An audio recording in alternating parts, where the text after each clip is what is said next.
These days, the latest in high-speed bus interfaces is PCIe or PCI Express. There's a different bus type called PCI X. You really don't see that much in the PC environment these days. This isn't really what we have traditionally seen with a bus. You had, for instance, these widths we were talking about. And the wider the 64-bit bus and the 32-bit bus, the wider the bus, the more data you would have. Well, with PCI Express, you don't have that anymore. You have something called a unidirectional serial lane. And as I mentioned before, these lanes of data, you would have a by 1, by 2, by 4, by 8, by 16, by 32. The more lanes of traffic you set up, the more data you would be able to transfer. You didn't send everything down that connection in the wider it got. We were running out of real estate, essentially. Each lane in this PCI Express 1.1 allowed 250 megabytes per second in each direction in this serial connection. So you're able to get on a by 32 connection up to 8 gigabytes per second going in each direction. The new format of PCI Express came out 2.0 and 2.1, which just doubled those numbers. So a huge amount of throughput. This is what we've needed for our high-speed graphics interfaces and some of these high-speed devices we put in our environment. There is a PCI Express 3.0, not out quite yet when we've made this video, but you can see huge amounts of throughput. When you can get 16 gigabytes per second transferred through a system with PCI Express 2.0 and 2.1, you're really moving quite a bit of traffic through your system. You've got this PCI Express, you've got this by 1, so you've got one lane going up and one lane coming back. So it's communicating unidirectionally. One side is going one direction, one side's going the other. If we need a bigger amount of throughput, we would just add more slots. So by doing that, we simply add 3 more lanes. Now I've got a by 4. I've got a PCI Express by 4 that's now transferring 4 times as much data. So it's very easy to expand the capabilities of PCI Express. And we'll even see this if we look at our motherboards. You'll see a 1 by slot. Here's a little 1X. You'll see the 16 by slot. It's got 16. It's much bigger. And here are some of the traditional PCI. So the PCI Express a little bit bigger, and you can see we're going to transfer a lot more traffic that way versus perhaps a 1 by slot. What's interesting about this is if you only need one lane, then you can create an interface card with a very, very small interface on it. For instance, this is a serial type card that is a PCI Express 16-port RS-232 card. It doesn't require a lot of throughput, so you can get away with just having this tiny little interface at the end of the card.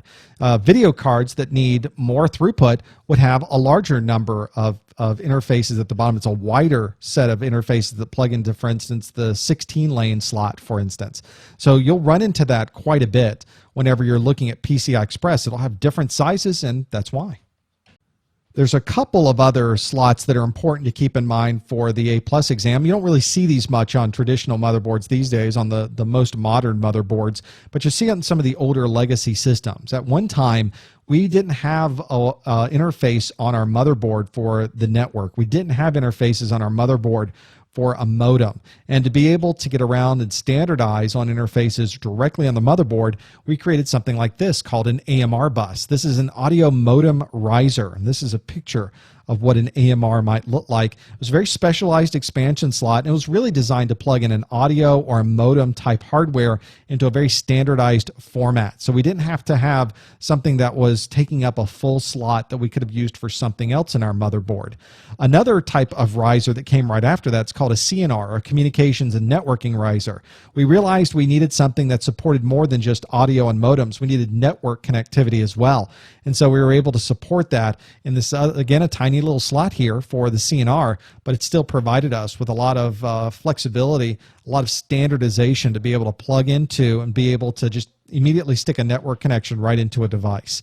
Ultimately, both those AMRs and CNRs were phased out pretty quickly, relatively speaking, because we were able to put all of that right on the motherboard. Really didn't need these standardized slots in our systems anymore. If you're on a laptop, you obviously don't even have the choice. There's no way to get into your machine. It won't fit a full-size PCI card or PCI Express card in there. So we needed a specialized set of expansion cards just for laptops. So we came up with the PCMCIA. This is a Personal Computer Memory Card International Association. And they created something called the PC card. And this PC card, there were different types. There's a Type 1, a Type 2, a Type 3, and ultimately a card bus type card. And they were different sizes and allowed for different buses and different different speeds. If you looked at the cards themselves, right on the end of the card, they all look to be a similar size, but there were these little slots at the end, these little keyings at the end, and depending on the type of keying you had, really showed the type of card that it was. And so you couldn't plug in a card to a laptop that wouldn't support that card type because it wasn't keyed properly. It wouldn't allow that card to go in there. So as you know, when you slid in the laptop and that card wouldn't fit, that laptop's not going to support card bus, or that laptop needs a different kind of PCMCIA card to be able to support it inside of that device. The latest types of interface cards for laptops are called Express cards. There's two primary kinds. There's an Express card 34 and an Express card 54, and that's talking about the width of this device, 34 millimeters and 54 millimeters on this device. And that's what we're finding on our latest types. These are really higher speed. They're really designed as a type of PCI interface that fits into a card slot right on a laptop. And you'll notice what's nice on these 34 millimeter cards, they're much smaller than the older PCMCIA PC card or the card bus cards that we were traditionally used to dealing with. And so it took up a lot less real estate on a laptop. And for laptop and portable devices, that's pretty important. We've gone through a lot about these bus architectures on our computers. Let's see what we can remember on these expansion slots. Which bus architecture supports speeds up to 16 gigabytes per second? Well, that had to be one of the more recent types of interfaces, and that is indeed the PCI Express version 2.0 and later supported those higher speeds. Which bus architecture was designed specifically for video? This came out in the Pentium 3 time frame, somewhere around there, and it was called the Accelerated Graphics Port. Don't see many of those anymore, but really useful video format when it was available. And what is a single communications path called in PCI Express? Well, just like we're driving down the road, that would be a lane of communication.